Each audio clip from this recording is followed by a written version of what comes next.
हमारे देश में अच्छे लोग भी हैं और हमारे देश में बुरे लोग भी हैं। आज भी हम यही कहेंगे कि भारत में अच्छे लोग ज्यादा हैं, बुरे लोग मुट्ठी भर हैं। लेकिन ये मुट्ठी भर बुरे लोग आज फिर से वही काम कर रहे हैं जो जमाने से करते आए हैं। आज भी हमारे देश में जरूरी दवाइयों की जमाखोरी और कालाबाजारी हो रही है। इस समय देश में ऑक्सीजन के बाद अगर किसी चीज की सबसे ज्यादा मांग है, जिसे सब लोग ढूंढ रहे हैं, तो वो है रेमडेसिविर इंजेक्शन।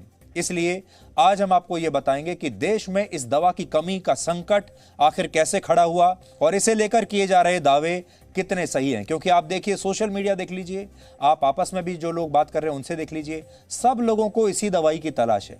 यानी ये दवा कोरोना मरीजों को ठीक भी करती है, इलाज करती है या नहीं। आज हम आपको सरल भाषा में इसके बारे में भी बताएंगे कि ये दवाई कहीं ओवर हाइप्ड तो नहीं है। लेकिन सबसे पहले आपको इसकी कीमत बताते हैं, ताकि आपको अलग अलग लोग जो मिलते हैं, कोई इसकी कीमत कुछ बताता है, कोई कुछ बताता है और आप सब लोग बहक जाते हैं। इस समय भारत में अलग अलग फार्मा कंपनियां इस दवाई का उत्पादन कर रही हैं और इसकी एक वायल की कीमत 899 रुपए से लेकर 5400 रुपए तक है। आप नोट कर लीजिए, 899 रुपए से लेकर 5500, मान लीजिए 899 से 5400 रुपए तक की इसकी कीमत है।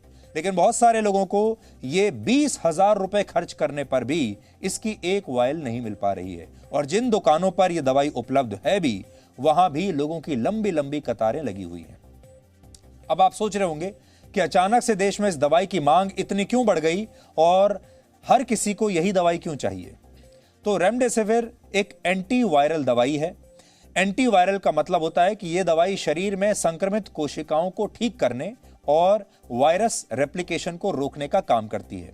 सरल भाषा में कहें तो जब वायरस शरीर में फेफड़ों की कोशिकाओं को नुकसान पहुंचाता है, तो इस वायरस से लड़ने के लिए और उस नुकसान को रोकने के लिए यह दवाई दी जाती है। यह वायरस से लड़ती है। और भारत सरकार ने पिछले साल ही कोरोना मरीजों पर इस दवा के इस्तेमाल की मंजूरी दी थी। हालांकि यहां दो बातें बहुत महत्वपूर्ण हैं। पहली ये कि केंद्रीय स्वास्थ्य मंत्रालय का मानना है कि यह दवा संक्रमित मरीजों को ठीक कर देती है, उनका इलाज कर देती है। इसकी अब तक किसी भी रिसर्च में कोई पुष्टि नहीं हुई है। और वर्ल्ड हेल्थ ऑर्गेनाइजेशन ने भी यह बात मानी है कि यह 100% मरीज का इलाज कर ही देती है। यह बात कहीं भी प्रूव नहीं हुई है। WHO ने कहा है कि रेमडेसिविर एक जीवन रक्षक दवा है। इसके ठोस सबूत नहीं मिले हैं और अब भी इस पर रिसर्च चल रही है। तो हो सकता है कि यह दवाई ओवर हाइप्ड हो, इसको जरूरत से ज्यादा महत्व दे दिया गया हो। लेकिन इसके बावजूद देश में इस दवा की मांग बहुत ज्यादा है और बहुत जगह यह भी देखा गया है कि इसके नतीजे अच्छे आए हैं और मरीजों को इस दवा ने ठीक किया है। और ऐसी मुसीबत की घड़ी में हम समझ सकते हैं कि कोई भी व्यक्ति बस ये चाहता है कि उसका जो मरीज है, चाहे दवाई कोई भी हो, बस उसका मरीज ठीक हो जाए, लोगों की जान बच जाए। दो तरह के लोग इस दवाई को खरीदने के लिए आजकल लंबी लंबी लाइनों में लगे हुए हैं। पहले वो हैं जिनके परिवार का कोई व्यक्ति कोरोना से संक्रमित है और डॉक्टरों ने उन्हें यह दवाई लिख कर दी है कि आप ये दवाई लेकर आइए। और दूसरे लोग वो हैं जो इस डर से ही यह दवाई खरीद रहे हैं कि अगर भविष्य में उन्हें या उनके परिवार में किसी सदस्य को कोरोना वायरस का संक्रमण हो गया, तो उनके पास यह दवाई पहले से होनी चाहिए। क्योंकि अगर संक्रमण हुआ, तब कहां हम बाजार में इसको खोजते हुए निकलेंगे, तब हम कहां जाकर इसे खरीदेंगे। जब जब लोग इस दवाई को खरीदने के लिए कोई भी कीमत देने के लिए तैयार हैं, इसलिए इसकी कालाबाजारी भी हो रही है और लोग इसकी जमाखोरी भी कर रहे हैं। एक लाइन में कहें तो देश में इस दवाई की कोई कमी नहीं है। कमी है इसे लेकर लोगों में जागरूकता की। और आप इन आंकड़ों के जरिए से समझिए। भारत सरकार ने बताया है कि हमारे देश में रेमडेसिविर दवाई का उत्पादन प्रति महीने 38 लाख से बढ़कर 74 लाख शीशियों तक पहुंच गया है। यानी उत्पादन क्षमता लगभग दुगनी हो गई है। लेकिन इसके बावजूद यह दवाई बाजार से गायब है, क्योंकि इसकी कालाबाजारी हो रही है और लोग जमाखोरी कर रहे हैं। अब आपको दिल्ली के पास मेरठ की एक घटना समझाते हैं, बताते हैं मेरठ में क्या हुआ और उससे आपको समझ में आ जाएगा कि क्या हो रहा है। मेरठ में रेमडेसिविर की कालाबाजारी करने के आरोप में 8 लोगों को गिरफ्तार किया गया है, जो इस दवाई की एक शीशी 30,000 रुपए में बेच रहे थे। 30,000 रुपए में इनमें एक अस्पताल के वार्ड में ड्यूटी करने वाला कर्मचारी है, एक अस्पताल का गार्ड है और एक अस्पताल का बाउंसर है। और इन लोगों ने जो किया उसके बारे में आप शायद सोच भी नहीं सकते। मेरठ के इस अस्पताल में शोभित जैन नाम का एक मरीज भर्ती था, जिसे ये रेमडेसिविर इंजेक्शन लगाया जाना था और परिवार ने किसी तरह से ये दवाई अस्पताल को उपलब्ध कराकर दे भी दी। लेकिन इन लोगों ने मरीज को इस दवाई की बजाय डिस्टिल्ड वाटर का इंजेक्शन भरकर दे दिया और रेमडेसिविर दवाई बाजार में 30,000 रुपए में बेच दी।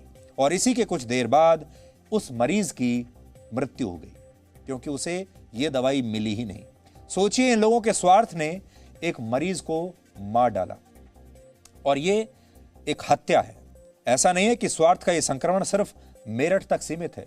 इस समय न जाने देश के किस किस अस्पताल में, किस किस कोने में ऐसी ही हत्याएं हो रही होंगी।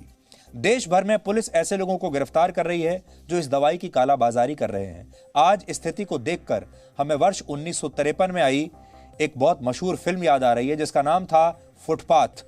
उस फिल्म में दिलीप कुमार ने काम किया था, जिसमें उन्होंने एक ऐसे व्यक्ति की भूमिका निभाई थी जो अपने स्वार्थ के लिए लोगों की जान ले लेता है, क्योंकि वो भी दवाइयों की कालाबाजारी करता है। इस फिल्म में दिखाया गया है कि जब शहर में बीमारी फैल रही है तो दिलीप कुमार का जो किरदार है वो दवाइयों की जमाखोरी कैसे करता है और कैसे लोगों को मरने के लिए छोड़ देता है। आपने देखा होगा, आपको न्यूज के साथ साथ अक्सर कई बार फिल्मों के वीडियो, फिल्मों की क्लिपिंग्स दिखाते हैं। इसलिए दिखाते हैं क्योंकि हमारे देश में फिल्में भी समाज का एक आईना होती हैं और फिल्मों के जरिए कई बार हम वो बात कह देते हैं जो शायद न्यूज के जरिए भी हम कह नहीं पाते।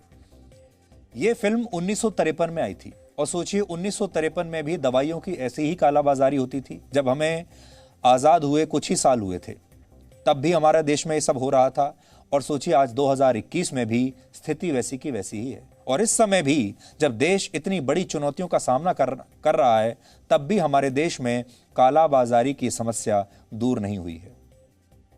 इस समय कई राज्यों में नकली रेमडेसिविर दवाइयां भी बेची जा रही हैं और इसलिए हम आपको कुछ ऐसी बातें आज बताना चाहते हैं जिनकी मदद से आप नकली और असली रेमडेसिविर में अंतर देख सकते हैं, अंतर कर सकते हैं, पहचान सकते हैं। नकली दवाई में, अब आप ध्यान से सुनिएगा, नकली दवाई में रेमडेसिविर के साथ RX नहीं लिखा होता। यहां हमने आपके लिए ये खास तौर पर ग्राफिक्स बनाए हैं और धीरे धीरे हम आगे चलेंगे ताकि आप पहचान लें और आपको असली और नकली की पहचान यहां पर हो जाए। तो पहली बात तो यह है कि नकली दवाई में रेमडेसिविर के साथ RX नहीं लिखा होता। RX लैटिन भाषा का एक चिन्ह होता है जिसका अर्थ होता है टेक, यानी लेना। डॉक्टर भी अपने पर्चे में दवाइयों के साथ RX लिखते हैं, यानी ये वो दवाइयां आपको लेने के लिए कह रहे हैं, उसका मतलब ये होता है। नकली रेमडेसिविर दवाई में वायल शब्द का पहला लेटर कैपिटल में नहीं होता, स्मॉल में होता है। इसके अलावा इसमें स्पेलिंग की भी कई गलतियां होती हैं और गलत स्पेलिंग लिखी होती है। असली और नकली रेमडेसिविर दवाई में अंतर करने का सबसे आसान तरीका है कि आप इसके पीछे लिखी गई बातों को जरूर पढ़ें। नकली दवाई में पीछे रेड वार्निंग लेबल नहीं होता और असली दवाई में यह आपको इस तरह से दिख जाएगा जैसा आप अपनी स्क्रीन पर देख रहे हैं। तो ये वो बातें हैं जिनकी मदद से आप नकली रेमडेसिविर खरीदने से खुद को और अपने परिवार को बचा सकते हैं, उनकी जान भी बचा सकते हैं। तो रेमडेसिविर को लेकर आजकल दो बड़ी बातें हैं जो आपको समझनी है। पहली बात तो ये कि इसकी कालाबाजारी हो रही है और लोग आपको अनाप शनाप प्राइस में, कीमत में इसे बेचेंगे। कोई 20,000 में, कोई 25,000 में, कोई 30,000 में। तो आपको पता होना चाहिए कि इसकी जो कीमत है वो 899 रुपए से लेकर 5400 रुपए तक के बीच में है। इससे ज्यादा पैसा आपको नहीं देना है।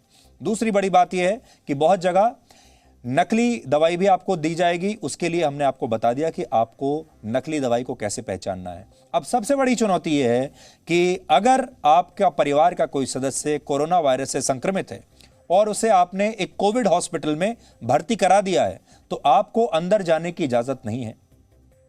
आपको ये पता भी नहीं चलेगा कि जो इंजेक्शन आपने अपने मरीज को लाकर दिया है वो इंजेक्शन उसे लग भी रहा है या नहीं। और यही बात मेरठ में हुई है और यही बात कई जगह और भी अस्पतालों से सामने आई है कि बहुत जगह ऐसा हुआ है जब आपने यानी लोगों ने, परिवार ने इंजेक्शन दे दिया, उपलब्ध करा दिया, कई जगह तो अस्पताल में वो इंजेक्शन मौजूद है, लेकिन लगाने वाले ने उसमें बीच में गड़बड़ कर दी और कोई दूसरा इंजेक्शन लगा दिया और असली इंजेक्शन को बाजार में बेच दिया। अब हमारे देश भर के अस्पतालों को एक मैकेनिज्म ये तैयार करना होगा जिसमें ये बात, इस बात की श्योरिटी रहे, वो आश्वासन दे सकें सारे परिवारों को कि जो दवाई बताई जा रही है वही दवाई उनके मरीज को दी जा रही है। इसलिए इस बात को लेकर आज हम आप सबकी तरफ से एक मांग उठा रहे हैं कि सरकार को भी इसमें देखना चाहिए, राज्य सरकारों को इसमें दखल देना चाहिए और जो अस्पताल हैं उन्हें भी ये देखना होगा कि वो कैसे परिवार को ये बताएंगे कि उन्हें असली दवाई दी जा रही है और दवाई वाकई में दी जा रही है। इसलिए हम तो ये चाहेंगे कि कोरोना के जितने भी पेशेंट हैं उन्हें जो भी ट्रीटमेंट दिया जा रहा है वो ट्रीटमेंट सार्वजनिक होना चाहिए, परिवार को पता होना चाहिए कि उन्हें क्या ट्रीटमेंट दिया जा रहा है। और आप भी जागरूक रहिए और इस बात के बारे में पता करते रहिए कि आपके मरीज को कौन सी दवाइयां मिल रही हैं और मिल भी रही हैं या नहीं मिल रही हैं, और इस बात के सबूत भी मांगिए।